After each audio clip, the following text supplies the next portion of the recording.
Hey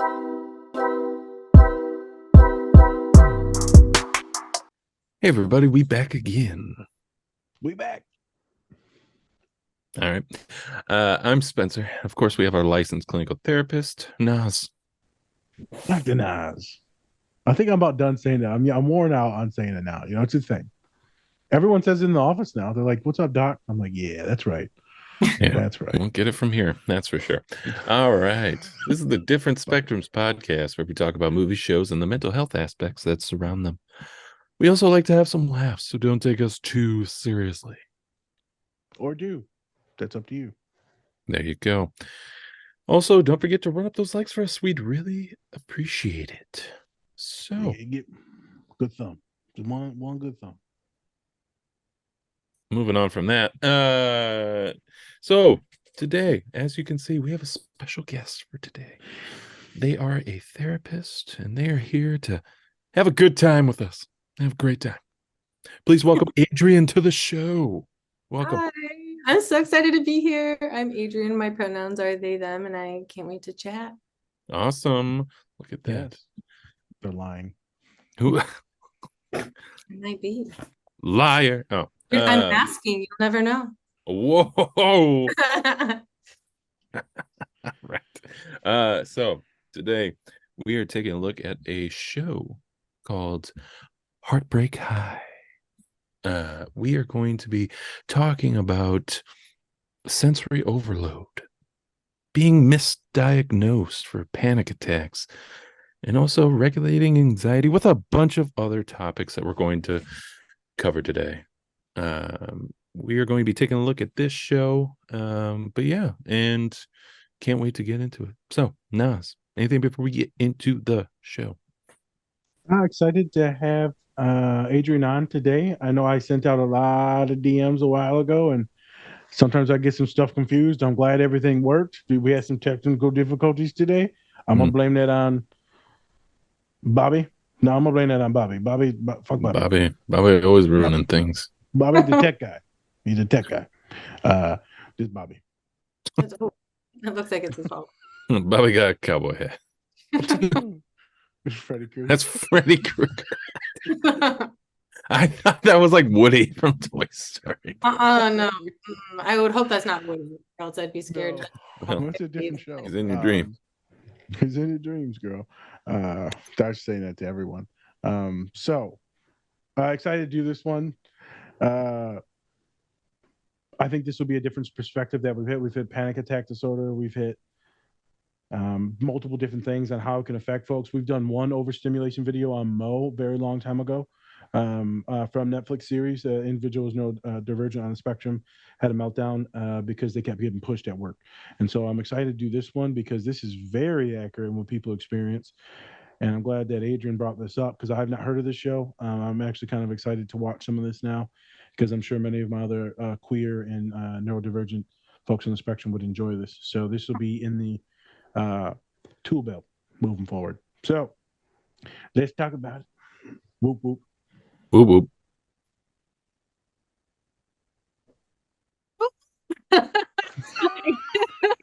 Ooh, don't make me do that. Sorry, I was like, whoop. You read the script. You know it's in the script. I know. I did the whoop, but then you pointed at me. Do the whoop. There's two whoops. There it is. I know. Two of them. Got it. Oh my God, I'm sweating now. You nervous? Oh, there goes that mask. There goes. Gone. Gone. Now we're just gonna have to do this. I'm so sassy now. One finger snap. I'm sassy. Okay. We're done now. Thank you, people. I'm keeping that all in there. It's funny. Hey everyone, thanks for watching our show today. We just wanted to take some time to give a special shout out to our collaborator, Cat and Raven Design. They are a small queer-owned business that specializes in LGBTQ plus pride soaps. They have great designs, some that even look good to eat, but don't. You can get 10% off your entire order if you use the code DSP or go to our link tree. Help support this great small business and help give back to a great community.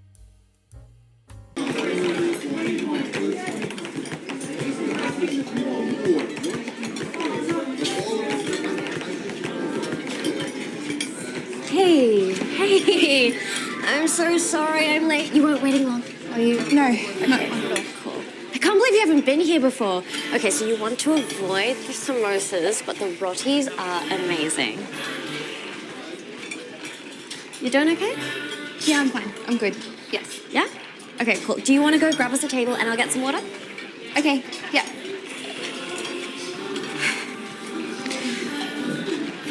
Sorry. Excuse me. Sorry.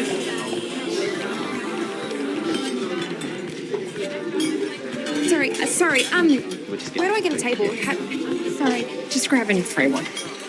Okay.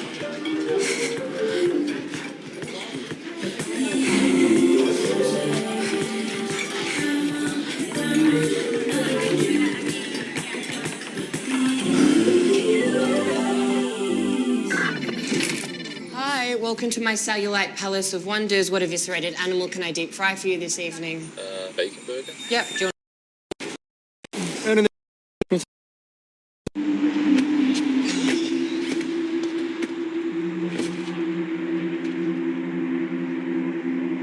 And then so my parents were like, you should get a job at an NFP over the holidays. And I was like, yeah, I kind of did that last semester. And I wasn't really sure about doing it again because I'm just... As we speak.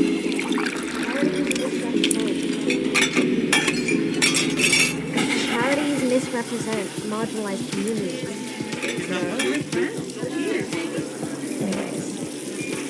Anyways. What do you think about the rentals? They're good.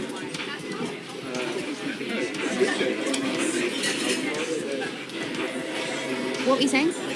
Oh, just that. You know, I wasn't really sure what you were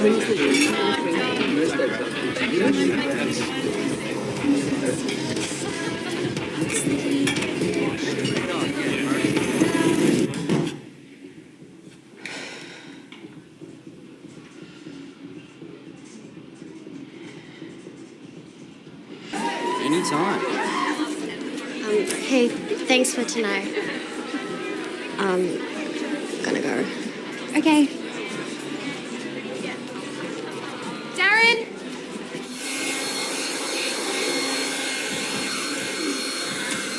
You're good. Well, scam. Dusty's parents have cash flow. This stuff is so exy. Do you think it'd be weird if I try to make out Dusty smelling like his mom? Darren! Darren! What's wrong? Quinny. I was trying to listen. Like, at the date, I was trying so hard, but there was the lights It's and the okay. people and the Deep sound. breaths. Every time I tried to talk or tried to listen or tried to focus, Sasha would look at me like I was weird, and I like her so much. I really wanted this to work. Like, so badly. And I just can't ever do anything like this. It's okay. I can't. No touching the Quinny. You look great. Why don't you go trap some dick? You know where to find us, yeah? Look at me.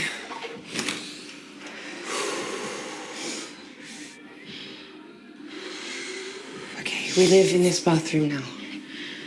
Okay. Então você veio. Talvez até vá me desculpar por ter me doado por inteiro. Por não ter me perdoado. Depois de tantos quase, enfim. Okay. I think I'm good to go now. Stunning.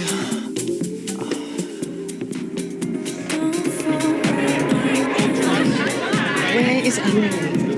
Jack the tree. It's okay. I've got this. Hey, I thought you liked me. I do like you. Well, then why did you act like you didn't? I didn't mean to. It just happens to me sometimes. I freeze up and I forget how to speak, and it just happens when I'm stressed out. Oh, I stress you out. No, you don't stress me out. You make me anxious and so excited, and You could try showing it instead of acting like I bore the you shit out of don't you. bore me. Really? Really, because the entire night your face was like you couldn't even look I'm at me. autistic. Okay? Right. Yeah, I'm autistic. I have autism, whatever you want to say. No, but how did I not know this? I'm pretty good at masking, putting on a face, pretending most of the time. Yeah, but you don't... Like, you're not... Like, I've met autistic people, Okay. and you're, like, really emotionally intelligent. Yeah. And so I just thought, Okay, see ya. no, just Quinny. I'm sorry. I clearly need to do more research, but I think you're really cool, and you're different to anyone I've ever met, and that's why I like you. You have a face that looks like it would be very nice to kiss, but you have a very, very shit taste in restaurants.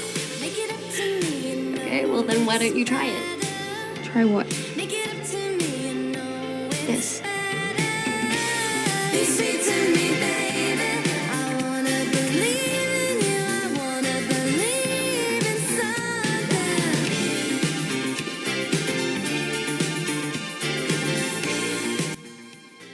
Hey everyone, I wanted to give a special shout out to our collaborator, Two Nerds Candle Company. Not only do they have great products, but they are also giving back to a great cause. You can tell that they take a lot of pride in making their candles. My favorite is Spock's Monday Coffee. They are also donating 10% annually to support Women in STEM, which stands for Science, Technology, Engineering, and Mathematics. You can use our code DSP or go to our link tree to get 20% off your entire order. We think that this company is great, and we think you will too. So go check them out. And we back. We back again, people. No funny jokes because I can't think of anything because my brain has crashed just like my computer. So we Nice. back. We alive. We've made it. Hallelujah. That's all I got. Wow. Nice. Medea. Nice. All right. So before we get to our guests, shout out to all of our great collaborators, such as Bub's Naturals, Cure Hydration, Pinfinity, Silver Dollar Candle, Two Nerds Candle Company, Cat and Raven Company, and now Twink Toys. Toy, like tiger, toy. Not gonna get into what I think about that name. Go to our link tree, which is in our Instagram profile, and you can get up to 20% off all of our collaborators. You know what? Give them money. Give us money. Do it. That's all I got for that. All right. So that's how you do a plug. So Adrienne, you are our guest for today. Right?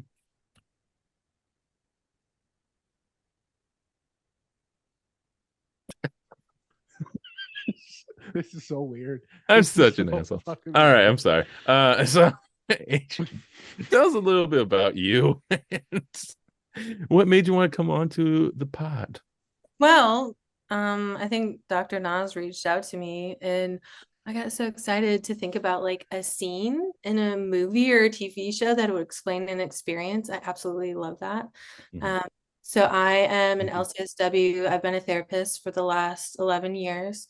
I specialize in working with autism, OCD, and ADHD, and I primarily work with queer folks. So that's my passion, and I like to educate people on Instagram. I feel like I got to do it that way, right? Like I can't be like, but it's a great way for me to info dump, you know? Mhm. I could Right. like, Yeah. so anyways, Dr. Nas reached out and I got so excited to do this. Awesome. Well, what made you want to get into the field with people who are autistic? So that actually came later on. I originally got in to private practice and was focusing on anxiety, OCD, and then moved into getting more specialized into ADHD. And then some of my clients were realizing they thought they were autistic. Actually, one of my clients like gave me, I don't want to share too much, but like gave me a bunch of info. And I was like, oh, I need to do research on this. And then I was like, Yeah. oh, I'm autistic. Yeah. And then I went and got an assessment. I was like, oh, so naturally I spent 6 months learning everything I possibly could and Yep. like everything, like hours and hours and hours and hours. And it was like so fascinating. And then a lot of my clients ended up also having autism. And so I was like, yes. There you go. Right. By happen chance, did you get the flu shot? Like the vaccine. Do you know that's why you probably got autism? So Mhm. let's obviously for everyone that is listening, all of you know that's bullshit and I'm joking, but I just think it's funny. No, I remember when that was a thing. I know it's a thing, but also my client, wonderful young human, I'm like, okay, kid, you're autistic. And then after a couple months, I said, did you get your booster?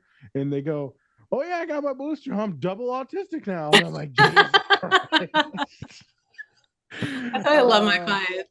That's I great. know, I'm telling you. They were like, yeah, this is the thing. People think this. I was like, I know. So, sorry, I digress. I thought it'd be funny. Sorry if it offended anyone, but not really. So, autism was a thing, but what age did you figure it out? I guess that's the question. Then I'll give it back to Spencer. What age did you figure it out at? Like this last year, like about a year ago. Is it okay if you share your age or no? Oh yeah, I'm 34. 34. So Okay, 33-ish. So my client figured out they were autistic and they're like sharing all the info. And then I was like, oh. Wait a minute. It was just like that Spider-Man meme. Just Definitely late, but I had been curious about it several years earlier and brought it up to a therapist when I was like 29, no, when I was like 30, and I was like, I think I might be autistic. And she's like, maybe. And then I just like never followed through with it because I was like, there's no, I would know. I would know. So then when it got brought up again, I was like, oh, okay, yeah, I know I am. This is like, it's kind of like you knew, but you don't know. It's like kind of like being gay. Sometimes you just know, sometimes you like know, but you don't know. It's like, yeah, it's a thing. Sometimes Instagram tells you. It's been telling me some shit lately. I'll tell you that. I don't know. You might need to listen. that algorithm. Algorithm knows. What? The commercials be telling me, boy. Oh yeah, I remember that. Yeah. Commercials think I got a heavy flow, I guess. Because I don't know why I get these commercials. It'll listen to my sessions with my clients and then give me advertisements and stuff based on what I've talked to my clients about. Oh wow. That makes more sense because I talk about all that stuff all the time. There you go. Yep, there you go. So I'm like, They're I ain't listening. clicking on nothing. So I have to follow up then. Yeah, On go that. for it. So you're 29. You brought up to the therapist. Did they say anything like, or did they validate, or like, oh, tell me more about that, or did they just think you were joking? She was like, yeah, I guess you could go get that assessed. Like it was kind of like didn't really like take it very seriously. And I was like, no, I think something's really wrong. I think something's, like I think I have some of the things. She was just like, so it didn't give me any resources. I didn't really know what to do or where to go, especially like low support needs, it was adult autism, like no one really knows how to assess it. We're getting better at it now, but yeah, she was just like, I don't know. So I just let it go. Interesting. I remember telling my supervisor in supervision, I was like, I think I'm autistic. And they're like, no, you're not. You're fine. You're like super social and like you're good at talking, emotions and stuff. I'm like, yeah, you're right. And then I'm like, a couple years later, I'm like, I know I'm autistic now. And then it didn't get fully validated till I was here in Lafayette working at Purdue. And I was in a book club. And one of the dudes in it was on the spectrum. And I said a few things. He's like, yeah, dude, you're spectrum-y as shit. I'm like, yep. Thank you. Thank you, Autism Jesus. Autism. And then did you sit in bed at night and think about everyone you met in your life and how they're probably autistic too, certain ones? And you're like, wait, well, they're autistic too. He's been known who's autistic in his life. He knows. Like, I already knew ahead of time. I just didn't realize that we're all attracted to each other as friends and romantic partners because we're all autistic as shit. So that was fun. I had partners too, and I'm like, I think you're autistic. No, I am. No, it's a thing. Yeah. It's just like Pokemon. As soon as you're one of them, you just collect them all. Birds of a feather. Spencer's just like, shut the fuck up. Like Pokemon, you just gotta catch them all. I'm the Ash Ketchum of autistic people. I was Gotta talking catch to a them. client the other day, and then we gotta get back to the introduction. Talking to a client, and they go, I said, if you're spectrum kid, I'm telling you, this is after did a lot of stuff, did some trauma-based therapy, right, some processing.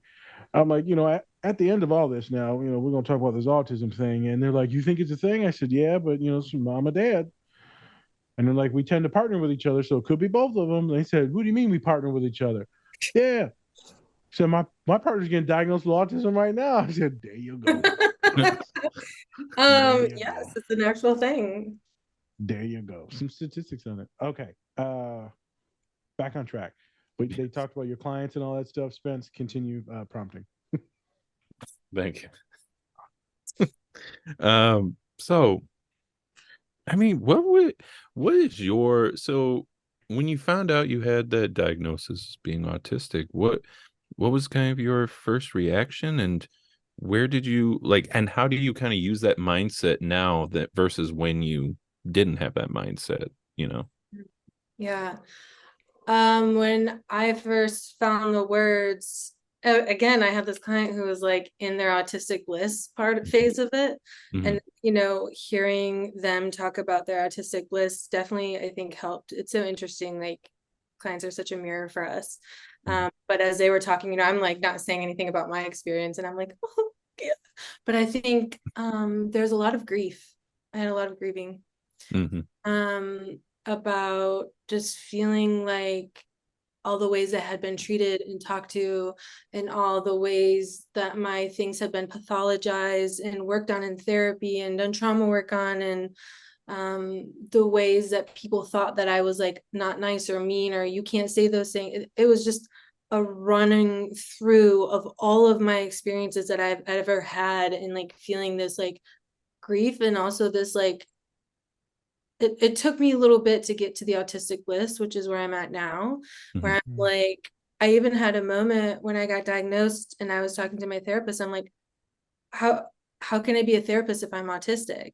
She's like, I think you'd be the best therapist, and you are a good therapist. Your clients like you, and like, you don't have to you can go into the deep dark spaces and not come out all effed up from it. I'm like, that's true. And I do care. And I think that really started my fight too, of like, autistic people aren't like what they've been saying. Like, we are humans, we do feel emotions pretty big, and that's why we kind of moderate them a lot. But like, and really getting the word out of autistic bliss, and like, we are not a disability, like we are so much more, like we're cool people, and like, let's harness our superpowers. I like that. Yeah. Like that. So what do you say to people who are in your shoes where you were at one point, where they bring up that maybe maybe I have autism to like their therapist or anything like that, but then they don't get that validation, I guess. What do you kind of say to them that might be in that place where they just don't know yet? Research. Do your own research. A lot of clinicians, a lot of providers, we weren't educated in that. They don't know, so in their brains, they don't know. When a client usually comes to me and says they think they have something, I usually say we're going to explore it. But if you don't get that, that's okay. Do your own research. Your social media can be an asset depending on who those people are and what they're saying. And I mean, I look for people who are saying things and they seem like they're trustworthy. I don't know how to say it. That's fair. And then I just actually did a how to diagnose yourself with autism workshop. So you can always reach out to me. And yeah, reading and researching and trusting yourself. And if people are like, oh, everyone's autistic nowadays, like, you're probably going to hear that. And that might be true because we missed a lot of people. And now we're finding out that a lot of people actually are autistic, and it might not be that rare. And if you're thinking about that, you probably are, because I don't think people who are autistic think that they're autistic. So kind of like someone who's like, I think I might be gay, but I don't know. Like, unless you have OCD, baby, you might be gay if you're thinking about you might be gay. Yeah. I remember one That's- time, one time I was working with a client, and they said, "Now's my friend sent me this link." I said, "What'd they send you?" They said, "I think I might be gay quiz." And I said, "Oh yeah, how did it go?" He said, "It wasn't a quiz. You just click on the button. It just says you're gay. If you click on this test, you're gay as shit. Yes, that's it. You are. Yep. So this will be a moment. What that moment just happened will be a reel that we probably clip of you talking and me like hand pointing, because everything you just said is like 100% spot on. I don't think it has been said or articulated maybe the best by me at times. Maybe it has. I don't know. We say a lot of shit on here. That was good. Oh, That thank you. is what it is, to challenge your own thinking, to validate your own shit. If you think you're neurodivergent, probably are. Neurotypicals aren't out there like, you know what? I think I'm on the spectrum. No, they're not doing that. They're not doing that. It's also like my OCD clients, not all, but some that have maybe the suicidal thoughts, the intrusive thoughts of like harming others or something like that. Not like counting and stuff. I'm talking about like harming folks. Them. Oh yeah, harm OCD. I'm an OCD specialist. I know. Oh yeah, and so they'll be like, you know what? Damn, I done lost focus. What I'm about to say. It was about to be about autism. Oh, here it is. So they'll be like, I thought it. I thought so. It's gonna happen. It's gonna be true. I'm like, people that harm others don't really give a shit, and so they're not thinking about it as much as you. And how am I relating that to this? Is like, if you think it's the thing, it's probably a thing. Other folks, they just go about life and they're living kind of normally, blissfully, unimpeded by any other barriers in this neurotypical world. So hopefully I articulated that correctly. But I've never had a neurotypical come in or someone that's just not autistic and say those words. Yeah. You might hear, oh, I might have anxiety, I might have depression, but it's never, you know what? I think there's something wrong with my communication. I might be an alien amongst these folks. Yeah. Yeah. I don't even think it's that hard to diagnose, honestly. I'll say it. Really isn't. I don't think it's hard. I don't think I have to do the 6 tests that I do. I think I just need to have a conversation with someone, ask a couple of questions, ask what they think about it when they go to the beach. Yeah. And there we go. We're done. No, I How do you mean, feel when you go to the beach? Do you like the beach? I hate sand. You're autistic, dude. See? Well, when the Diagnosis sand, that I'm easy. also Anakin Skywalker, so because he doesn't like sand, because he died. he hates in the sand. If lava? you watch Clone Wars, you would know. I'm gonna clip that. We're gonna make a reel out of this. I'm gonna put that clip underneath, so we're gonna do that. All right. There you go. Hate sand. Yeah, it's hurtful because I don't like sand under my feet and I'm Arab, so this goes against like everything. Oh my god! I can say that. Don't laugh. Don't laugh, Adrienne. Don't you laugh. Don't you Professionalism. laugh.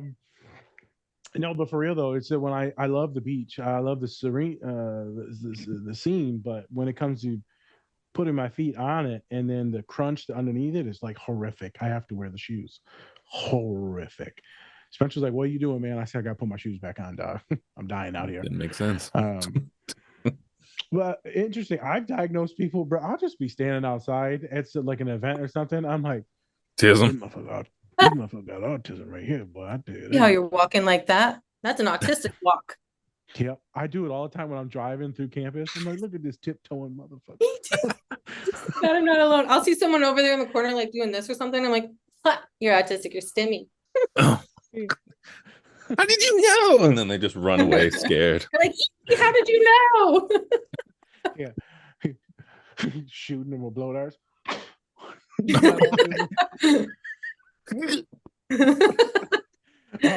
No, it's a thing. I remember one of my clients, because I also do some better help work, because I was trying to figure out if I wanted to do private practice or not. And I remember just from emails back and forth, I'm like, you got autism. So then eventually we brought it up and they're like, nope. And I'm like, yep. And I'm like, so's your mama and your daddy. So, The denial is. Yeah, I've had some first conversations and I'm like, ooh, babe. They're like, I think I might be autistic. I'm like, I could tell by the way you said hi, you're autistic. yeah. Right. And they're like, yep, got it. It's so weird. It's so many different cues and very subtle different things. And it's not always the same. It's not always the same. No. But when you get that vibe, The other day, Spence, I'm like, you remind me of a client. And the person was like, what? And I'm like, yep. And then they're like, oh, that's awesome. I said, I love this client. And then I was like, well, just to let you know, that one got hella autism. So you got it too. What are you 2 months saying? later, 2 months later, I'm like, hey, by the way, that person that drew that thing, yeah. It's no Yeah, different today than someone- Gator. Like we know our people. It's like we're Yeah. vibing too much. This conversation isn't clunky. You're autistic. Hey, autism. Yeah, I've definitely I've had like hanging around Nas a lot. I get that just like autism radar. That's bad. But it's like, and then I pointed out, and then I've had one person that I was just like, I think you're autistic. And then they were just immediately were like, no, no, no. I was like, well, I know. You don't know Yeah, yet, but podcast. you will. So You will. hard. It's so hard when people are like, no. I've said to people before, like, I think you're autistic, and they're like, I feel really overwhelmed. And I'm like, I'm so sorry. Thought I it'd be know. exciting to tell you. That even No. makes the case even more. Like, You also ugly as shit. oh my God. I'm joking. Don't laugh at that. I'm ugly and Like, autistic. do No. And she was like, do I laugh at this? I'm just gonna act like they said something. Okay. I'm just here. Yeah, I'm not nice. I practice laughing in the mirror. I got this. It's like, why you got a hunchback? I can't hear. It's all stored It's back always- there. Sorry. Oh my God. It's like a checkpoint in a video game. Good times. I know we're spending some time on this and not getting into Yeah. the scene, but I think it's really good to let people know about Yes. how it is difficult at times to come to terms with this, how it is maybe to seek the professional diagnosis, how maybe you don't need to seek professional diagnosis. If you're questioning if something is different about me, maybe you are different, but not less. Just like our merchandise, but you can get on our website, also on our link tree. Thank you. Different. Not less. But not less. So it's exciting to talk about these things with someone that not only is on the spectrum, but also a therapist for other folks that is on the spectrum. Mhm. I've run into those folks. We just haven't had many of those folks on the podcast. So that's why it's exciting to have you today. Yeah, shout out. All right, real quick, just for funsies, let's get into the scene. What's up with this tattoo? What do you got on that hand? Just the hand. Okay. Right hand. What is this? So this is the mountain ranges that I've lived in that have like felt really meaningful to me. So this is the Rocky, Oh, Appalachia, and then Adirondack. So Okay. you know, I can't spell none of I that. moved around a lot. So those are like some of my most favorite mountain ranges. There you go. Question: can you spell any of them mountains? Rocky. Asking me literally because I'm not gonna. I'll start spelling shit. I'll put it in the chat box. No, you We can't believe spell you. that. That's fine. We Ain't no one believe spelling Appalachia. I'm just letting you know. I can't even. No one. Appalachia's You have to not say spelled, believe Appalachia. Appalachia. Aren't you? I moved to Asheville, North Appalachia. Carolina, and I said Appalachia, and they're like, no, and I was like, oh, sorry, I got the rule wrong. It's Appalachia. Sorry. Appalachia. Appalachia. I can hear my dad saying empanada.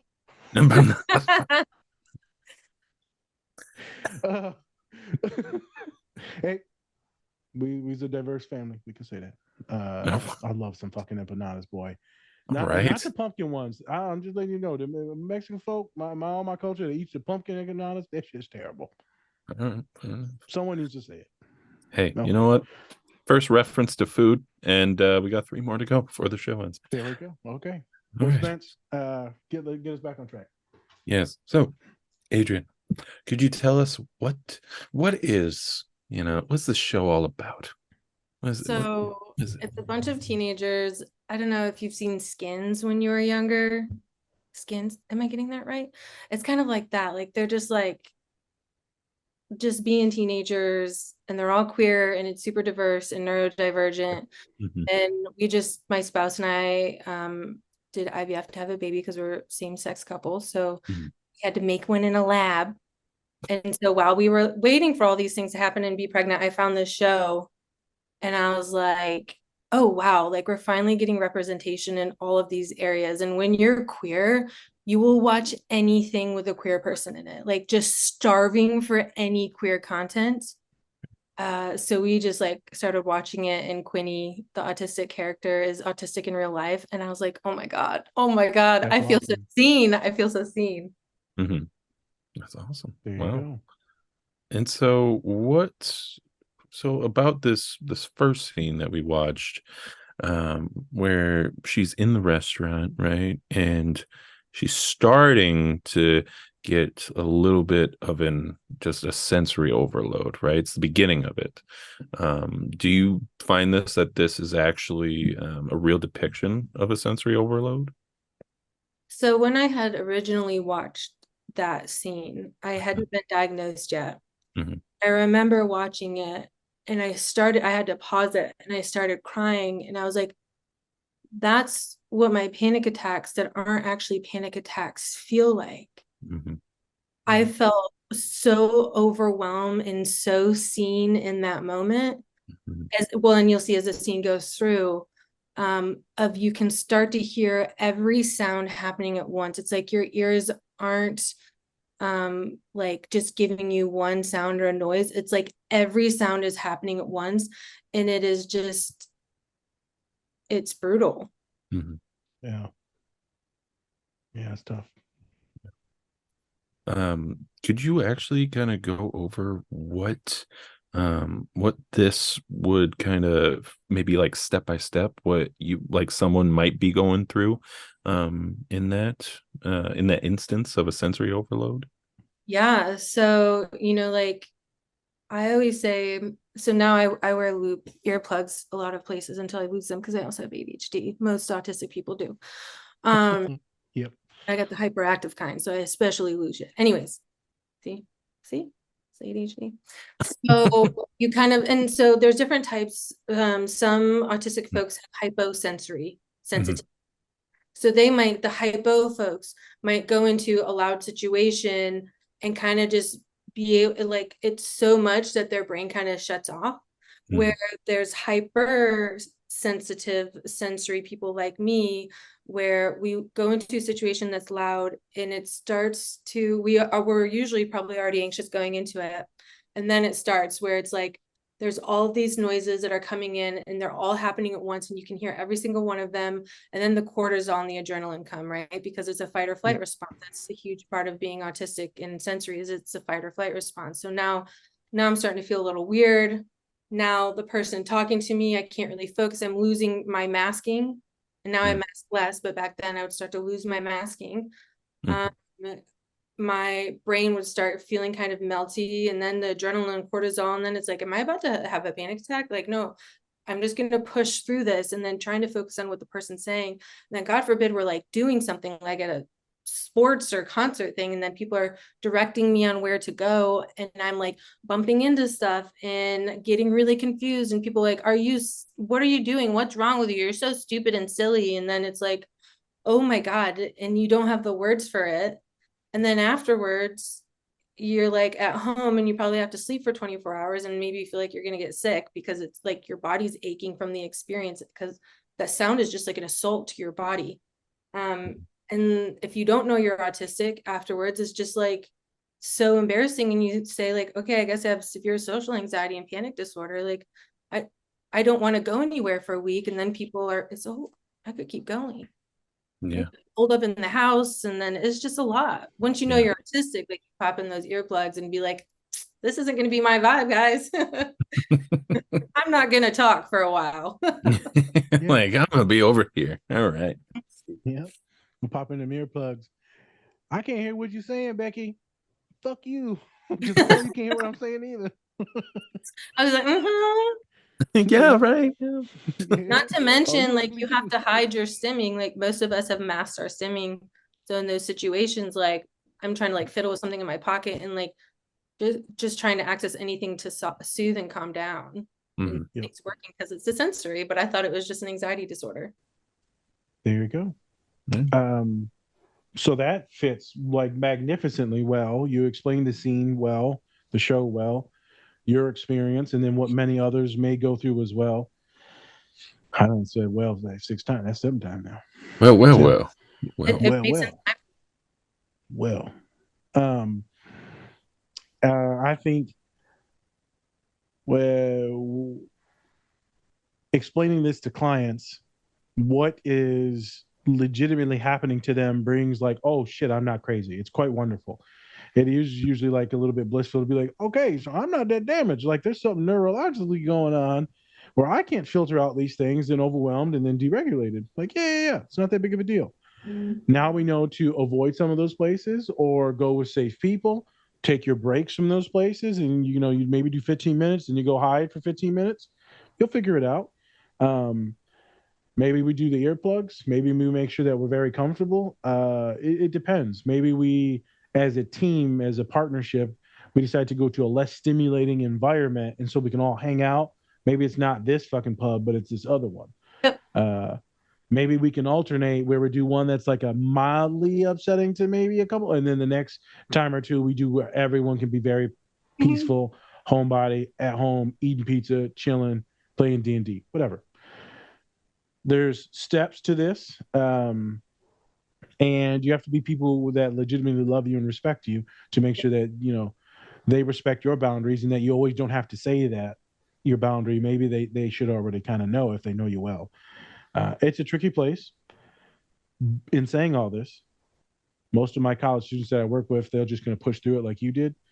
Whether they know that they're on the spectrum or not, they're going to push through it because they want to be normal. They want to have the college experience. And one of my students is like, yeah, I'm just shitting my brains out the entire time. I'm like, what are you talking about? They're like, I'm just in the bathroom, just horrifically 6 times. I'm like, 6 times? I'm like, do you even leave? She's like, no, I just go back for like a few minutes and I go back to the bathroom. I'm like, you can't do this anymore. This is not good. Why just drink more? That's not the solution. That can lead to some weird shit.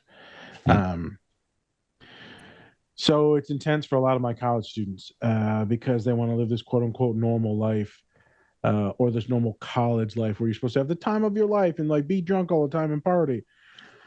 That's actually technically not that normal for most individuals. Most individuals are not getting hammered the entire time. It's a certain subsection that is. And I love talking about this because even like Thanksgiving's coming up. By the time this pod comes up, it's going to be real close to Thanksgiving, if not past it. That's tough for a lot of my clients. And so we're talking about a restaurant. Thanksgiving's crazy. You got people in there cooking and shit, yelling and shit. TV's on, football's on. People talking politics. Well, people calling out people for racism and shit. It can get intense. And so some of my clients will be like, nah, so what do I do? I'm like, you're going to take some breaks. You're going to tell your mom that you're going to fucking go outside and go for your walks that you enjoy because it's out in the cold and it really regulates you. And you're going to tell her to fucking deal with it, or you're not going to be part of Thanksgiving. You're just going to sit in your room the entire time. And so that sounds dramatic, but there's also a lot of other steps that we put in there to get respect and demand respect without mom thinking that they're making excuses or dad thinking that they're making excuses. Because the goal is, how do we regulate? And how do we also just create safe spaces for ourselves? And it's tough. It takes a lot of ego work to build them back up, to set those boundaries, to make sure that they are not crazy or that they're not asking for too much. You going for a walk outside to like chill or into the bathroom to hide for a while isn't a lot to ask. Your parents forcing you to sit outside at the dinner table for like 2 hours. I'd fucking lose my shit. Spencer knows I don't even like to sit down. Half the time I want to lay down. So everyone will be at my house. Oh, I'll just be laying down. I'm sitting there with my legs kicking in the air, just everyone. They're like, look at this big motherfucker, hunchback and shit. That's what you keep on autism. That's actually a neurodivergent thing too. Like we have this hunch right here is because I'm not gonna info dump, but it's actually most of us have. I got a little hunch there, but mine is mine Or is next, go forward. Follow Dr. Tracy. I think her name is, or Dr. something. Tracy. I'll send it to you. Okay. Well, I got like a fatty tissue build up there too. That's from weightlifting. So that bar, I got sensitive skins, so it builds up the tissue. And the doctor's like, "What the hell is this?" I said, "That's from weightlifting, punk." Actually, just so you know, it's my autism. You like to, my lovely lady Press a humps. button. Humps. Okay. Let's look real quick. What do we got? What we got over here in the autism spreadsheet, the TISM spreadsheet. The TISM spreadsheet. I think this is, we're going to kick this to you. You talked about something that's interesting is this misdiagnosis stuff. So you already kind of preached on it where, you know, they'll say like panic disorder and stuff like that. And you've Bipolar. already, go ahead, preach. You can get on your Oh, soapbox. oh, okay. So here, I'm gonna paint a scene for you. We don't know a certain type of autism exists, right? That looks a certain way. So you get someone that comes in and they say, you know, sometimes I get so focused in on something and I feel so hyper and energetic about it, and it's all I care about, and I just want to research everything I can about it for hours and hours and hours, and it's hard for me to stop. Autistic inertia. It's hard for me to stop and like go to bed, but I eventually go to bed and I'm just like really excited about it. And then sometimes like I start feeling really overwhelmed by everything, and then I'm just like in my bed for like a week or two and I forget to leave my house, and it's really hard to socialize, but I just want to like, and this doctor's like, this is bipolar. When really what we're seeing is hyperfixation, special interest, and complete and utter overwhelm and probably sensory overload and too many expectations. So a lot of people get misdiagnosed with bipolar disorder. Spence, Adrienne can talk this shit, boy. I tell you, Adrienne, and by shit I mean you can preach. That was a wonderful scene, and I also like the cadence that you gave because it's also kind of like super hyper and like in it. I'm bipolar-ish, so that's intriguing as well. I do the same thing because it adds a little gravitas when you're like trying to teach and provide psychoeducation. Yes. Hella right. I'll see bipolar. I'll see schizoid. I'll see all types of personality disorders, narcissistic, borderline. You'll see avoidant. You will see Schizoid personality disorder. You said that. Schizoid 100%. You will see it. You'll see antisocial because they don't care about like socializing or talking to people, or the rules don't apply to them. I'm like, the motherfucker don't know the rules. They will follow rules if you tell them, but you ain't told them a damn rule. And then, you know, sometimes they got executive functioning, they might forgot the damn rule. Yeah. Well, they won't follow no rules, so they, you know, just calm down. And then we're so varied. We're so varied. They think that as autistic folks, because it's in the DSM, that we wouldn't be varied and we're all the same, like a presentation of like depression or OCD, where in reality, it's like there's allistics and then there's autistics. That's how my brain sees it, right? There is developmental disorders, cognitive disorders, diagnoses and disorders that come under the autism umbrella of having that type of brain. But like at the end of the day, we're so varied, just like people. And so you get people coming in and get all these diagnoses, and it's just different types of autistic folks. I've been trying to preach at my school. It is mine. I own all y'all motherfuckers work for me. Okay. I'm the biggest one here, so it is go in order by weight. You know, metric ton. I don't even know what that means. And so I've been trying to preach to a lot of folks, and they're like, damn, I've been noticing a lot of folks are like neurodivergent. I'm like, no shit, bro. We're at a fucking science and engineering school, one of the biggest in the entire world. It's heavily populated with autistic folk. And they're like, yeah, this is pretty intense. I'm like, yep, I've been trying to tell y'all for years now. And then you got some of these older doctors, they're like, let me guess, Nas, they're ADHD and autistic. And I'm like, yep. And they're like, yeah, I'm making fun of you right now. Yep, I know you are. And this kid's autistic. Oh, no, they ain't got ADHD. Oh, okay, send them in for testing. Guess what they got? 1000% every autistic person has ADHD. I'm sorry. It's intense. It's just whether you're the combined type, hyperactive, or inattentive. And that is a big statement I just said, but correct. You convinced me otherwise. There's executive I'm trying to tell you. Part of autism. It's all in the pie. I do have one question. Have you met an ADHD person without autism? Yes, but now you're making me question some things. I feel like I have seen a lot of ADHD, but there's a lot of autistic traits in many of them. Yes. Yeah. I'm wondering what the future holds with that. Correct. Now I haven't really heard it like that, but whenever I see ADHD, you see some interesting stuff that's also in there. Usually anxiety disorder, usually depression, usually a shit ton of mirroring, and possibly OCD like tendencies. And you know that OCD and ADHD, technically scientists don't know how the two can exist together without autism. I'm like, I told you, there's so much cool information out there. I just want to know, like, I want you to like research and then like message me and tell me what you think. Yeah, no, I'm done researching. It is what it is. Read now. a book. The fuck? No, just ask ChatGPT. No, sure. I thought you said Ass Chat. I was like, what the hell is Ass Chat? It's a new AI. Get you some ass. I need to download that over there, boy. Yeah. This my ass. How does this get out here? Wait a minute. How'd they get that photo? Yeah, I say that thing. Yeah, okay.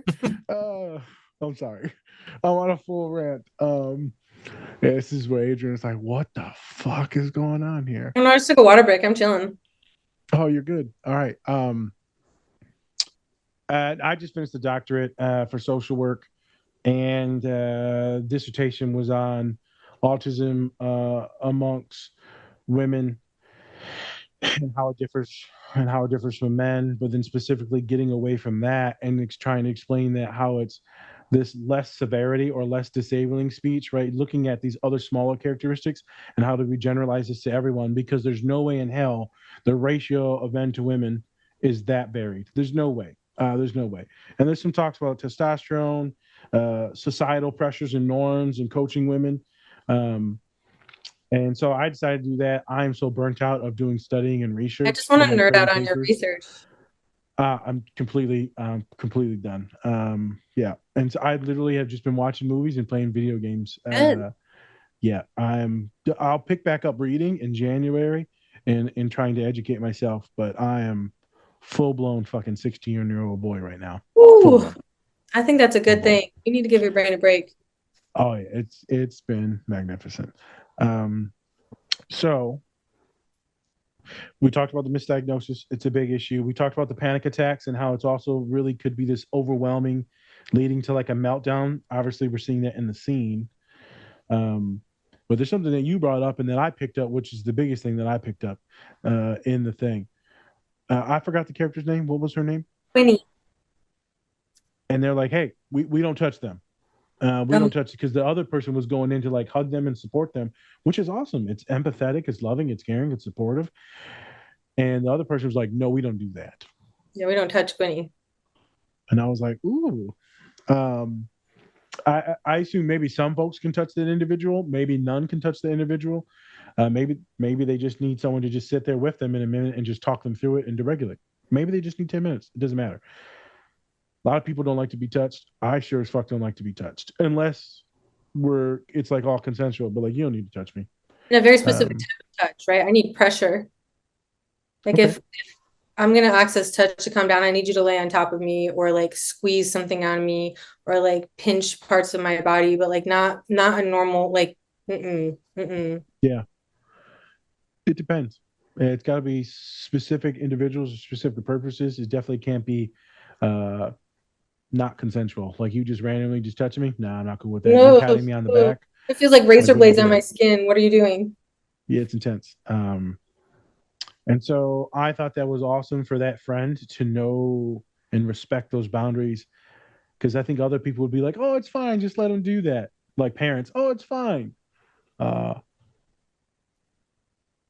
It's actually not fine. I'm sorry.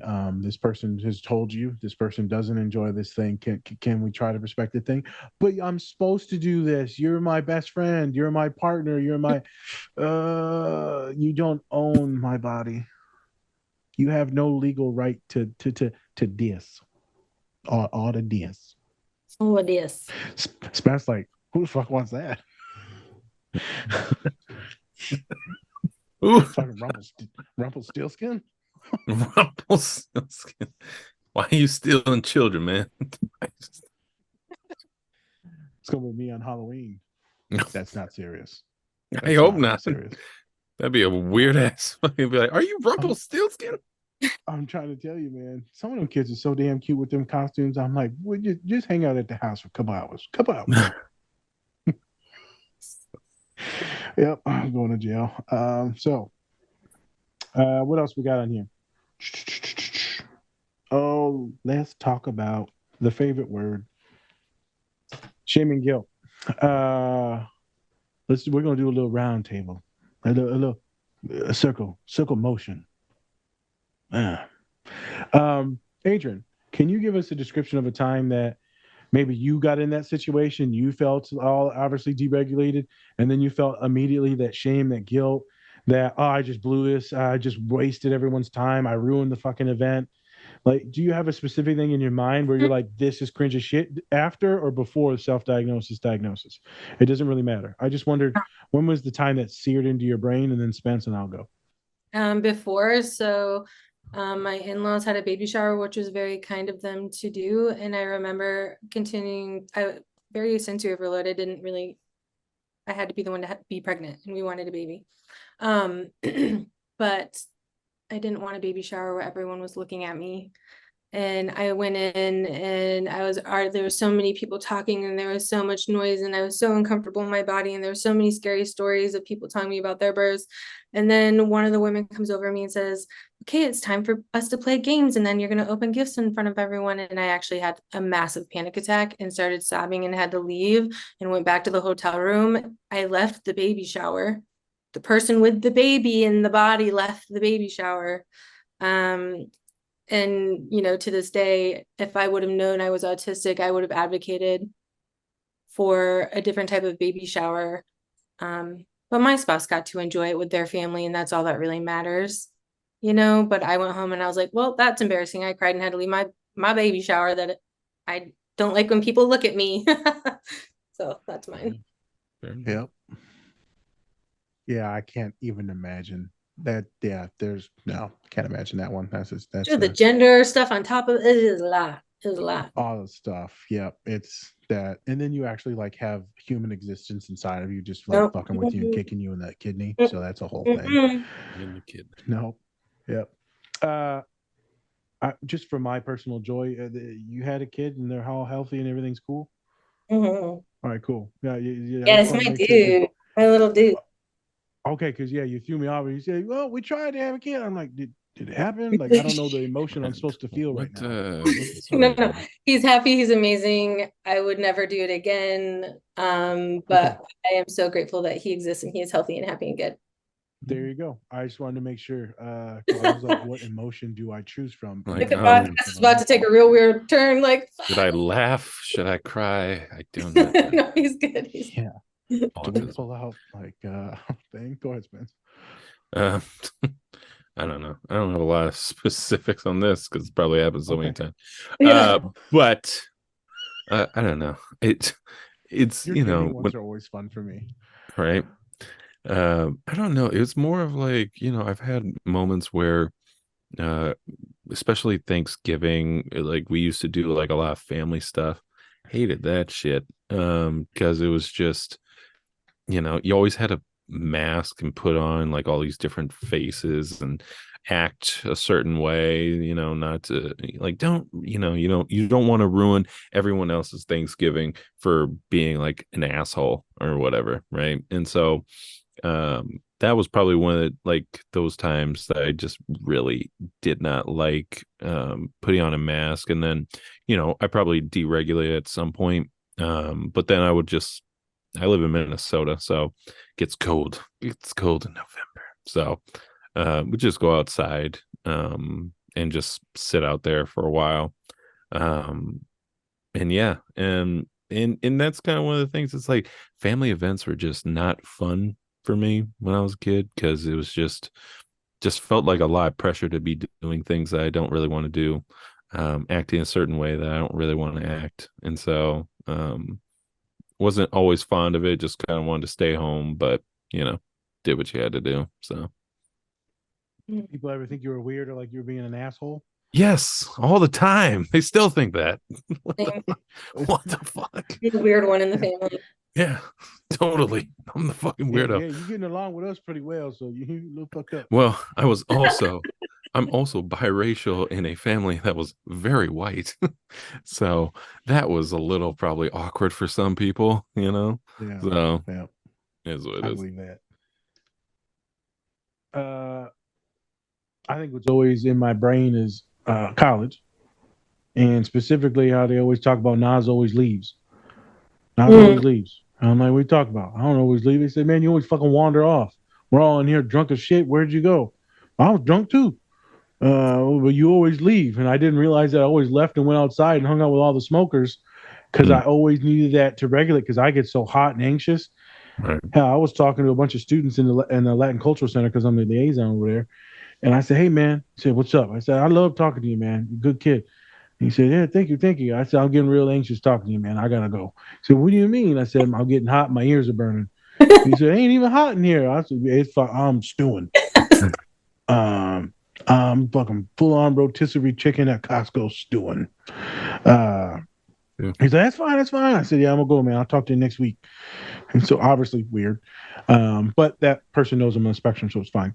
But going back to the pub, I was always this bubbly, happy drunk, and some of my other friends are like little tiny guys, little 5'5" guys. Okay, and they're little aggressive drunks.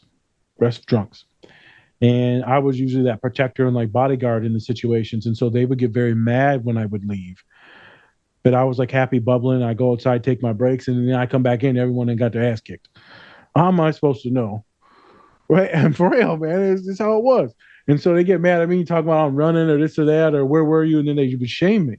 And then they would guilt me. I said, how about you just not get in a fight with people? You know, how about you actually hold your liquor? You also don't have to drink as much as I do. You know, I can drink a whole bottle and be okay. I drive pretty good too now. That's a joke. No. Do not drink and drive. Yes, don't drink and drive. This podcast does not condone drinking and driving. Don't do it. But you know, yep, absolute vodka. We almost killed me a couple times. Call an Uber. Don't do it. Call an Uber, please. Or Lyft. Legitimately, please do not drive drunk. So I would get shit for that all the time, and they'd be, Nas, what is wrong with you, man? I don't fucking know, man. I'm just going outside. And so I finally realized that I was always that person taking breaks. And I started suggesting it to clients in college years and years later. I'm like, look at this shit here, my autistic ass. Okay. And they're like, yeah, that's weird. I'm like, yep, sure is. But I would go catch my breath, do my thing. Interesting looking back on those days and how whenever I got super hot or super crowded or super loud, like, yeah, I'm out. I'm gone. Real quick pause. The people that are outside smoking end up being the funnest, nicest fucking people. I became a smoker for that reason because I found that smoking helped me socially to get out and just have the one-on-one talks and just chill. Hey, got to bum a cigarette, and then you share the cigarette, this and that, and you talk about this and that. It was always been the nicest people I've talked to. Hey, you got a smoke or a lighter? I ain't got either one, but I talk to you. Yeah. I'm here for the conversation, not the tobacco. I'm here for the conversation, brother. You want my number? I ain't got no cell phone, so I'm gonna have to write that shit down for you. I got a payphone I go to regularly. for real, though. For real. Thank God for Obama phones because this shit was a struggle back then. Thank you, Obama. 2008, boy. We Shout out Obama. Obama phone in the mail. Shout out Obama, boy. Yep. Yes. I got hope. I share a birthday with Obama. Do you? Yeah. There you go. Hey. When's Obama's birthday? August 4th. What the fuck? August 4th. Mm-hmm. Yeah. I never would remember any president's birthday. I'm like, who? I will only remember Obama's because he's the best and it's on my birthday. So there you go. Yeah. We beat racism. It's gone. I think it's gone. I don't see it anymore. Oh, Never came back. Never came back. I don't see color. Yeah. That's my favorite. I don't see differences. Okay, sorry. I don't see color except for that one. Honestly, I'm brownish. Jesus Christ. I hate when people say that. One. I'm like, shut up. He black. Be black. Everyone's the same to me, really. Yep, it is. How about man. I'm that telling you, privilege? man. Is that all the same? Huh. All right, I anyway, sorry. love Woo! everyone. Motherfucker, you don't love the poor people. Oh, Mhm. Yeah, no, I got a whole poor rant. Classism gets in the way of even more shit to me than sometimes racism, but they're usually very connected. Yes. So, love that we hit some of these topics. I'm sure that I had left something out in that sandwich of mess that I was just talking about. We got some stuff down here, and I don't even know what I wrote. Let's look at this. Unmasking.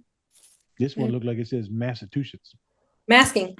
Massachusetts. Well, masking's See low. my I said, sim it toy. says masking, and it says hard as shit. But before that, oh, it's the step by step. So it's misunderstood, feeling shame, guilty, feeling like an idiot, not knowing what to say, feeling isolated, feeling depressed, feeling suicidal. That spiral downwards. Dun, dun, dun, dun, dun, dun, dun, dun, Suicidal, dun. yes. That's a thing. So, you got any preaching about this step by step thing, or how the isolation, because you don't want to be in those situations, or fear or shame leads to isolation and then maybe could lead to suicidal thoughts? Is that a thing, or am I just making shit up? So what I see a lot, so I don't love the terminology autistic meltdown, but I use it because if I say autistic overwhelm, no one knows what I'm talking about. So in an autistic meltdown, when we are completely overloaded, oversensory, our brain feels like it's melting, and we go into black and white and catastrophic thinking. And normally comes creeping in is maybe I should just die. And most people get a little freaked out by it. Most people are like, maybe I just should. But mostly every autistic person I know gets to that point in one of their meltdowns and they get really freaked out by it. Like, why would I think that? And then afterwards, once they're fine, the meltdown's over and they've regulated, they're like, so I had that thought. What did that mean? And so now I kind of just, when people say that, I'm like, okay, do you have a plan? Do you actually want to? No, it just happens when I get into those spaces. Okay. I guess when you say that, or your brain tells you that, that's time, can we start stimming? Can we start rocking? Do you need pressure? Learning to accommodate for what you need, which is a part of unmasking. If we unmask, then we can pull in all the tools that we've been shoving away for so long. I'm like, I want you to sit there and like rock and flap and like cry and cry and cry and cry. And like, you're probably not going to jump out the window. I have a feeling you're not. If you feel like you are, call someone safe who knows that you're probably not actually suicidal. But I think then some people do because it's so hard, especially undiagnosed people. That's why I'm not going to ever be okay with people saying, oh, everyone's autistic nowadays. Well, fine. Okay. If that keeps people alive so they don't have to suffer like most of us have. That's my feelings. True. It's hard to live like this and not know. No, it is. It is. I've diagnosed a lot of people just in the last few weeks, man. I'm like, hey, man, it's a thing. Good. So, that spiral's intense. I'm gonna stick on this thing of like this suicidal ideation and that word intent. So some of you folks that are listening, the neurodivergent yourself, your parents, maybe you're young, maybe you got partners, whatever it is, doesn't matter. This word ideation just means like kind of thinking, kind of stewing on some stuff, right? Maybe batting some stuff around. And there's the real stuff, which is, I'm going to research some stuff. I'm going to think about ways how I can actually do it. So I'm going to talk about, what medicine do I have in the cabinet? Where are my access to my knives? Do I have a pistol here? Like, I'm going to visualize this. I might actually Google some stuff, best ways to die. A client just told me that yesterday. Or they said, I calculated how much Tylenol it would take for me to actually kill myself. I'm like, you big as shit, so it's going to take a couple bottles. Obviously, I didn't say that. But still, like, I'm like, you can get a really bad stomach ache, man. You tall as hell. So there's that. The legit intent, plus there's a lot of means in there as well. Now, there's the passive stuff, which a lot of us have, especially intrusive thoughts, which is like, I don't want to exist. This really fucking sucks. It'd be easier to be dead, to not have to go through tomorrow, to not have to live through today or the meeting. I just don't want to, and I want to disappear. There's the I don't want to exist. There's the I just want to disappear. There's the I want to just die, but actually not wanting to follow through with anything. Those are all passive things. Happens, anxious, it's a reaction. I get it. Don't be super scared of that. You're probably going to be. Don't be super scared of it. But then you said you're right. There's the folks that do have that intrusive thought and they've never really had one before. And then they have a full on like breakdown and they're like, holy shit, I want to die. And then like, oh my God, why would I think that? I live a good life. Things are solid. Parents love me. Why would I want to die? But then I had that thought. So that must mean I want to die because I want to die. And I thought that, holy shit, I'm going to kill myself. So that's where that OCD shit starts to really pick up and it can get intense. And then they start scanning all the time, scanning to see if they're depressed, if they're suicidal. And it keeps happening and happening. And every physical reaction triggers a scan. Like, calm down, bro. So there's a couple of different things. There's passive, there's intent and means. And this is why I want to talk about this because I had a lot of clients that be like, I want to kill myself or I don't want to be here. And they'll send them into my office and they'll get hospitalized. Not from me, but from other folks. They'll hospitalize people so quickly. And I'm like, you've damaged so much to this human. Are they actually going to do it or did they just say it? Right. And so I have to teach a lot of clients to stop saying some of that verbiage because they keep getting like either hospitalized or they keep getting sent out of class or like all these meetings and behavior things. And like, I'm like, all right, so we're going to change some of the verbiage. Like my friend said, I keep saying it too much. I'm like, do you? They're like, yeah. I'm like, your ass is legitimately depressed. So maybe you shouldn't actually say that because they think that you actually mean it. And they're going to end up calling the police on you. Right. So with me, you can say it all you want. I mean, you can say whatever crazy shit you want because I know that you're safe and you're not going to do it. But there's certain times and places, certain people. I wanted to say that because they will legitimately try to kick these kids out of school because they might say something to a professor. And I'm like, whoa. And that's the stuff that's so dangerous, right? Because if a kid's saying that and we're not getting curious about it and we're just panicking, that's about us. And then we're limiting this person's resources. So when a client comes to me and they say that and they're like, I was really afraid to tell you that, and you're just sitting there and you're not having a strong reaction, I'm like, yeah, because we're going to be curious about it. Like, I'm not going to freak out. I'm not going to, people are like, I thought you wouldn't be my therapist anymore. I'm like, no. But that's what you get so freaked out about your licensure and being sued and getting in trouble if someone does do that or being traumatized by them. But like, maybe they don't actually want to, or maybe they do. And by not freaking out, we can actually get them the resources we need and get curious on what's going on in their brains. Preach. I remember one human had therapy with my boss, and my boss was, to me, she's one of the best therapists probably exists in the damn universe. But, you know, she's older, and she was missing a few steps on some things. So I ended up absorbing the caseload after, you know, they retired. And there was a bunch of folks, right? Awesome. But there was one person that I'm like, okay. Couple folks. One person, I'm like, you autistic. No, I'm not. I'm borderline. Okay. Well, you might be a little both, but you're on the spectrum, kid. You're definitely on the spectrum. And so we did a lot of deep talking, and they opened up to me vastly more than to the other therapists. And it was quite wonderful. And I remember the email scared the shit out of me. They said, hey, I'm going to the hospital to finally like legitimately work on this shit and do all the stuff that we've been talking about because now someone's actually listening to me. I know what the thing I need to work on. They did their thing. They thanked me. They was for real. They came back to school. They was awesome, graduated. But they were holding on to this horrific pain for years and masking for years. I'm like, we need to talk about these things. And they said, I don't know. I just felt like I could talk to you. Some of it was my vibe. Some of it was me being younger and my boss being older, and them having like the parental figure type of thing.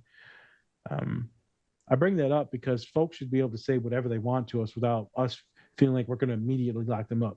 Now, if you come in and tell me you're going to hurt someone today or legitimately hurt yourself today, don't get it twisted. We're going to talk about it a lot in depth, and we're going to figure out is there real intent and means. And if there is, both of us will agree for you to get higher treatment and to go into the hospital to make sure that you're safe. Or if you're having like a legit like mental break or schizophrenic break, which I've seen, usually drug induced. Yeah, so I don't want folks to think that I don't hospitalize folks, but it's usually a team cooperation. Hey everyone, before we get into the show, please check out our collaborator, Bubs Naturals. They sell a variety of health and wellness products, including collagen peptides, MCT oil powder, coffee, apple cider vinegar gummies, and other amazing products. Go to bubsnaturals.com and use our code DSP20 to get 20% off your entire order. And with that, let's get into the show. Hey, are you a nerd? Do you like pins? If you're like any of our followers and you said yes, you should check out our collaboration with Pinfinity. They have Power Rangers pins, Transformers pins, and for all of our bronies out there, My Little Pony pins. Go check out our link tree or use our code DSP to get 20% off your Pinfinity order today. You need to make a good decision. Yeah, it needs to be a collaborative. We need to be curious, and we need to know. I've hospitalized before too, but it was after sitting there for like an hour and making sure that it was the right move, especially The right move. The person that I was sitting with was a person of color, and I'm not just going to call The the police. police. I called an ambulance, and we had to make sure. I had to make sure that he was going to be safe. Yep. So the I steps take to it it. lightly. The steps to it, and you got to be safe with our folks, especially with folks of color, especially with folks that don't like to be touched. Right? There's some certain instructions that you need to give other folks when you're handing the kiddo off to. My old boss was the shit, boy. She would go to the hospital with the kid. She's like, "Yep, I'm dipping out of work. I'm going with the kid." And I said, "All right, I got it. I'll hold it down." Oh my God, I love that. I would totally go with my people if I could. I'd be like right there, like, I got you. It's okay. Oh yeah. Did you feel better? Dr. Ruth was a true soldier and saver of people. Yeah, love her to death. So, hopefully this has all been informational for a lot of folks. I feel like we hit everything. It looks like the last thing, Spence, is masking. I guess, what did you want to touch on masking, specifically her probably in the restaurant? Yeah, so I think I touched on a little bit earlier that we're in that complete sensory overload and our mask starts to slip. And having the mask in general is completely anxiety inducing. Sometimes it's safe, right? So sometimes I feel like right now that I know and I've learned how to unmask, I kind of turn on my hyperactive ADHD, and that works as a pretty good mask. So I unmask the hyperactivity ADHD, and that helps. But when you're like in those situations and your mask starts to slip, it can feel like then you're really losing all control, because like I don't know how to be in and navigate or leave this situation. It's just a lot of pressure. And so for anyone who is watching this, like if you're going on a date, you don't have to go to a restaurant. You can suggest something else. Like if that's going to end up being your person long term, like they're going to get it, go for a walk, go for a picnic, go to a place where you're not forced to have eye contact, where you don't have to think a lot about eye contact, go to a place that's not noisy, like honor what you need. And if anyone thinks it's weird that you're not doing these certain things, and that's not going to be your person anyways. If it's friends, same thing. Find your people who, some autistics love going to really loud concerts. Yep. They love that noise. Find your people. We've been told too long that we're weird or we're quirky or we need to do better. And I'm just like, screw it all. Find your people where you can do the shit that you enjoy with and set those boundaries and like see what happens and work on therapy on the self-esteem, because most of our self-esteem has been shot at this point. So. Yep. 100%. In the scene, both of you, but Spence, you can see where she's, because we haven't seen it until today. You can see where she's trying to hold her shit together, and she's looking at the date, right? And she's like trying, and she's zoning in. And the date starts looking weird at them, and then they're like, "Oh shit, I caught 2 words," and then I'm out. And then, it reminded me of that scene, Spence, that we watched, Puss in Boots. Oh yeah, yep. Kind of reminded me of that. He starts having the panic attack, and then everything else kind of shuts off. Yep. Right. It was real loud, and then it was weird and fuzzy and all that. You can see their eyesight going in and out. Oh shit! Scared the shit out of me. It's a fucking massive spider. Jesus Christ! You talk about adrenaline. Fuck me. God, Jesus Christ, dude! This fucking thing is massive. That Indiana spider. Oh my God! I just threw the fucking thing at it. Why Dude, did you just? That was fucking terrifying. I love how you had to stay in That's the how I feel about seat. centipedes. There's a lot of centipedes in Pittsburgh. That's how I feel about like those. That's just not right to have that many legs. That's not right. It's not right. Not right. I Oh, I just I love am the such fact a that you fool. had to stay in your chair, or else you're gonna throw that laptop on the I thought you were floor. acting something out for a minute. I was like, ooh, what's this? Oh, Like, oh, no, a it's movie That was me scene. being scared. Huh. You do acting too? Whoa. Yeah, no. Holy shit. I'm like got full boob sweat now. I'm like pouring. Jesus Christ. Chasing waterfalls over here, man. Jeez. That was terrifying. Yeah, I was talking about masking and then her. Oh, I have no idea how folks can hold it together in certain situations like that. Literally no idea. Um, that's intense. Sadly, I don't have to mask. Oh, not sadly. Thankfully, I don't have to mask that hard. Uh, not as hard as in day-to-day life. Things are pretty fine, but I have a lot of clients that it's hard just to go to the grocery store. It's hard just to walk outside. It's hard to live with their roommate. It's extremely hard to go to doctor's appointments. Thank God for telehealth these days, right? And allowing access, especially for folks that are ADHD is shit, and they don't want to call and they can just set it up online. I have so many students that it's so hard to function daily. I'm thinking of a couple sweet humans I got. It's maybe they love a certain hobby or thing, or maybe they love tournaments for video games and they can't go because it's so overwhelming, and they can't eat for the entire day. And people are like, oh, this is an eating disorder. This is not an eating. Oh my God. That fucking spider is huge, boy. Jesus Christ. You gotta get a good crunch. Oh Get a my good crunch. Spencer, what do I do? I'd say kill it. Die. Oh, Murder. I'm gonna try and edit that out because that might be really loud, even because I'm not on my No, you're not oh, editing nothing, man. I'm putting this into a reel. What are you talking about? we can. I just don't want it to blow people's ears out. Oh, So fair in the enough. software that I have for OBS, it condenses everything into like a palatable thing. That fucking thing shot at me so fast, you have no idea. Was it a tarantula? That motherfucker's huge. It's Right. like, what is it, wolf spider? Those bad boys Oof. are scary. Wolf spiders are It's poisonous big one. That motherfucker's gonna or bite venomous. you. Yeah. All I know is I'm keeping my legs straight up for the rest of this pod. Oh my God. Can you just pan down to see your legs into your chest right now? The one is in the chest, yeah, and then the other one's just straight up. It's like 340 pounds, like directly in one spot in this chair. Yeah, and so I was just getting at it's just hard for a lot of folks to eat. I got to get back on track. It's hard for folks to eat, man. It's hard for folks to function. It's fucking terrible.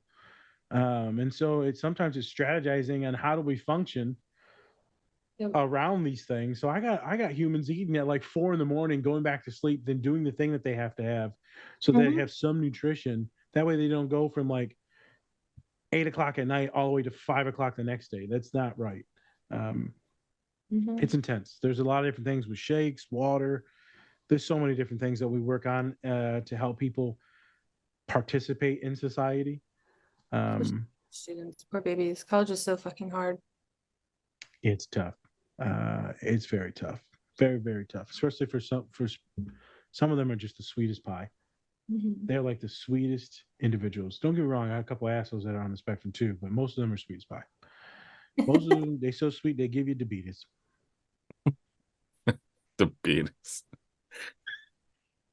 All right. Spence, you got any questions or thoughts to them?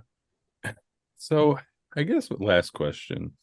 Nas brings this stat up a few times on our last couple pods where people who are on the spectrum might also be, there's a correlation between people who are on the spectrum, but then also queer as well. Do you see any correlation with that at all? I think that there's going to be research studies done, and we're going to find most queer folks are probably autistic. I'm just saying big shit on the internet. The biggest shit. But no, I think a lot of queer folks, I think that's why I'd say gender, like folks who are like trans or, gender, have a different gender than the sign of birth. I think that's why we think outside the box. We don't like some rules we'll follow, but other rules don't make sense we're already the ones who are already the weird ones, you know what I mean? Like, but I see a lot of my folks, especially trans folks, definitely. Okay. Yeah, I just wanted to ask that, because he says a lot of stuff. I don't know if it's true. I don't do research. I'm like, what? Oh, I think I know people are working on this research. It has to be, there has to be a correlation. And I'm really curious to find out, because queerness they've also found is like a gender or a brain diversity. Mhm.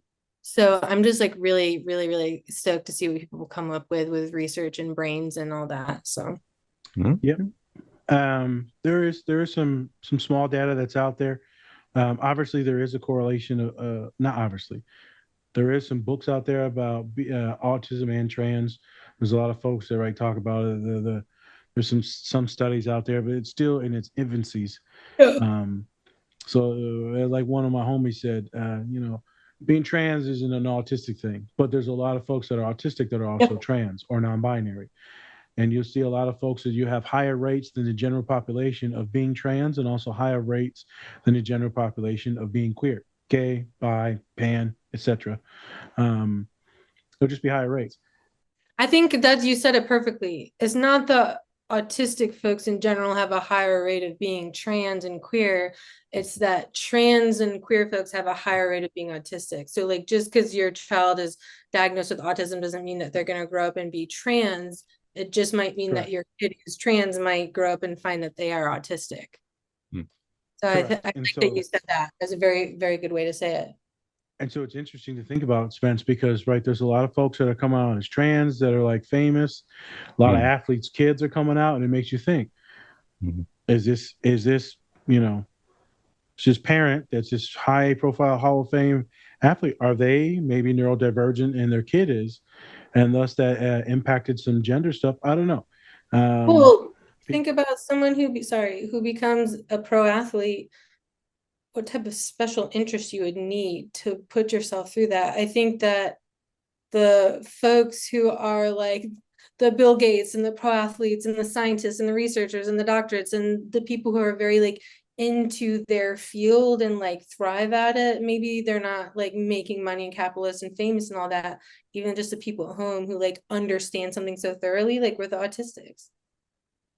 They need us. They need us. No, society doesn't function without folks on the spectrum. They need us. Or Mexicans. I'm just putting that out there. So I don't. I'm Mexican. I'm Mexican. We got it. We know. It does not function without us. I'm speaking of I'm thinking of Dwayne Wade and their kid, Magic Johnson, right, and their kid. I'm thinking of a couple other famous individuals, right?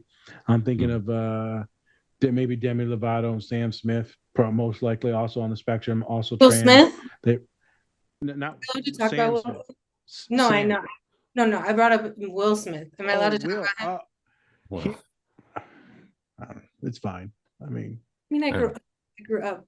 I used to love him, and then he just. We all used to love Will, and then we found out they forced information on us I didn't want to know. I really didn't want to know all this stuff. I was sick of his shit for a while, though. He was just in too much shit, man.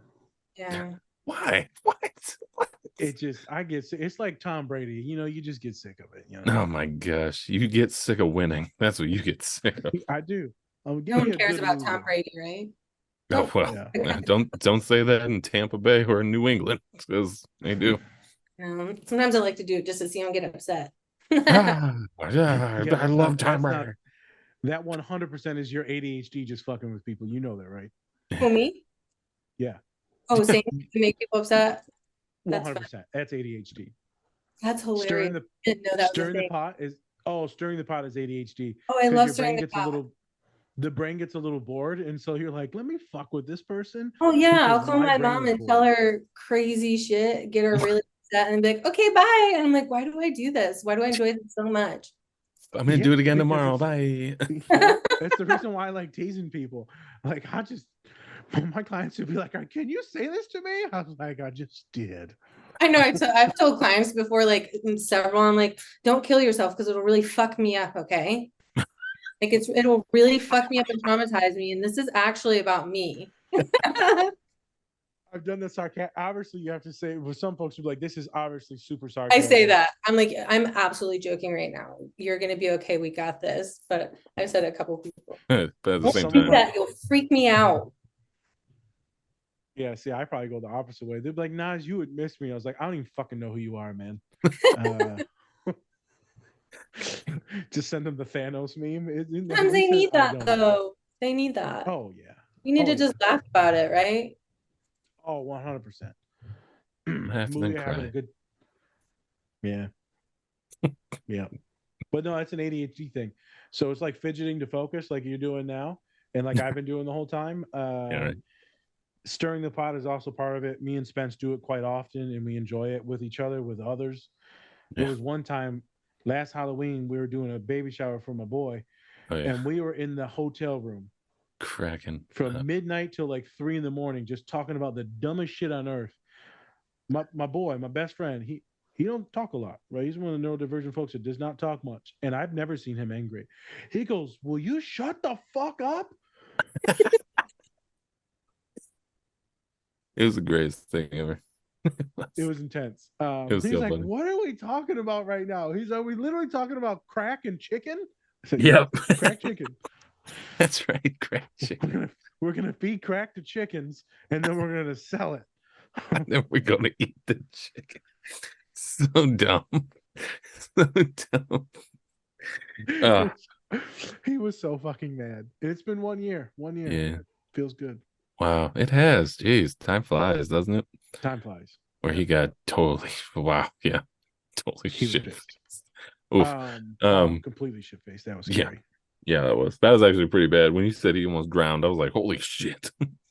He likes to, when he gets drunk and he's like hungover the next day, or he's just drunk in general, he likes to sleep like in the tub or like in the shower. So he went to the hotel room, turned on the shower, and almost drowned in like a small shower. Like, But the literally thing, almost yeah, it drowned was a in it. standing shower. Like it wasn't Standing a shower, tub. and he almost drowned. It was a standing like shower. Like It a made no 90s sense. music video.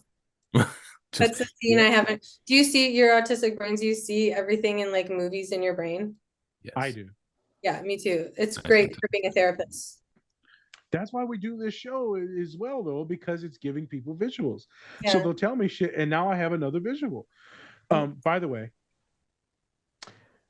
I remember DMing you, and you immediately be like, "I can't wait to do this. This is fucking awesome. This is cool." I got that from a few other counselors that are on the spectrum too, but you were one of the first to be like, "Holy shit, this is awesome!" And I was like, "You have no idea." I would literally like, "Dad, the people identify with me. I feel so good and validated." He's like, "Get the Really fuck said it out of like here." that. I told my spouse, I'm like, I don't even know who the fuck these people are, but this is the best idea I've literally ever heard of. This is so good. My spouse It is was like, wonderful. Literally, I went to my father. You know, father's disabled, lives with me. Brother's disabled, not disabled. Brother lives with me as well.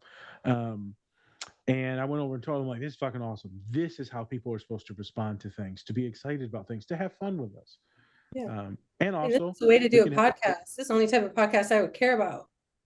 yeah, and we promote your stuff. You'll get some followers. We get some followers. People will get the healing. You get the healing.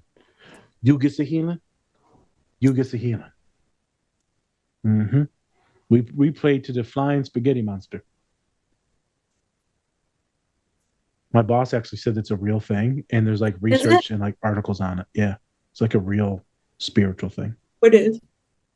The flying spaghetti monster. You're just an ass. I don't believe you. No, swear to fucking God, he told me it's like a whole. I'm gonna take you literally right now because it's I late, but then I'm like, am I taking you literally because you are being literal or because you're joking? And I'm not. No, Exactly. I'm. You never know with fucking him. God. He's lying. He's definitely lying. Whatever. All right, real quick. I'm Do you gonna have any go seasoning? and I'm gonna Google it immediately after. Oh my God, I heard about this Google spaghetti it. monster. Yeah, You just flying get DM. spaghetti Fuck monster. you, Nas. You I'm gonna have lie. to practice this. Do you have any seasoning? Any lemon pepper you want to put on this chicken today for us? Lemon This pepper steak? whip. Yep. I don't know. It's a black thing. Wait, you can't do that to me. I'm sorry. What is? You got any salt? any salt to put on this? Dude, what do white people use? Do you use Basil? salt, or you just put the chicken in there and you just eat it? I get my food delivered from Cook Unity because Okay. I have ADHD and I can't make myself food. You know But what? That is the new white person thing, isn't it? It's like It not is. even salt. It's just like I order food. Okay. Yep. Yeah, no, literally, I can't. No one taught me how to cook, and It's my completely executive fine. functioning skills, I just cannot. It's fine. So, do you have anything right? Because the food has been cooked, prepared. The seasoning is the last thing that you may put on it. If you're in a house of family. Wait a minute. How's a family? I think A family of color household. We put the seasoning before, after, during, while you eating it on the fork, all types of shit. Yeah. We all got high blood pressure. Is there any toppings that you want to put on the salad to finish it off? What do you want folks to know? What do you want to leave people with? okay. Yeah. Do I talk? I don't know. I guess I feel like I've already said a lot, but the biggest theme through all of this is that if you think you might have autism and you can't access a diagnosis because it's really expensive, like trust your own assessment of yourself. A lot of people can walk around and self-diagnose as depressed. Yeah. Self-diagnosed with anxiety. This is an actual brain functioning. This is how your brain is structured and how it functions. You know yourself, trust yourself. And if you can't know for sure, then start accommodating for sensory stuff anyway. Start trying out stims or letting stims out that you feel happening in your body, learning your boundaries, and just know you aren't alone and you don't have to suffer that. Maybe you're not a complete fuck up and weirdo and you suck at being human. Maybe you're just autistic in a nihilistic world that's forcing us all to be in the same box, and we get to be free and celebrated in autistic bliss. And I hope you find that and see that in this show. Okay. All right. And Thank you. what are your socials for the people out there? I tried TikTok. I can't. It's not interesting. So I do Instagram, and it's all for the dopamine. Okay. All for the Because I'll do anything for dopamine. fair enough. What is your handle so people can find you? I didn't. Oh, it is. That's right. It is. It's all for the dopamine. dopamine.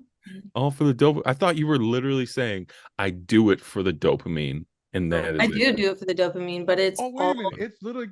Yes, it called literally all is. for the dopamine? Yes.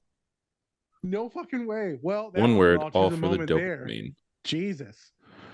So my Okay. handle is all for the dopamine. There you go. And I talk about OCD, ADHD, and autism. And my thing is being authentic, your authentic, relatable therapist. Do you also have a website or anything like that where people Yeah, can I sign do up have a to be your website. therapist?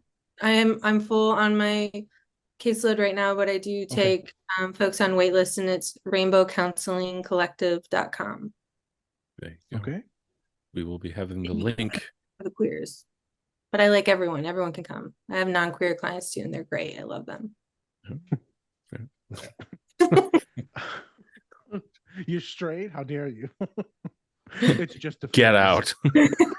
It's just a face. Leave this Zoom call. They're like the sweetest little allies. They're like, "Oh, you're getting top surgery? Yay!" And I'm like, "Oh my God, I love you. You're so cute." But we will put that information in the description. and the content on YouTube description. It'll be everywhere. It'll be in all the posts.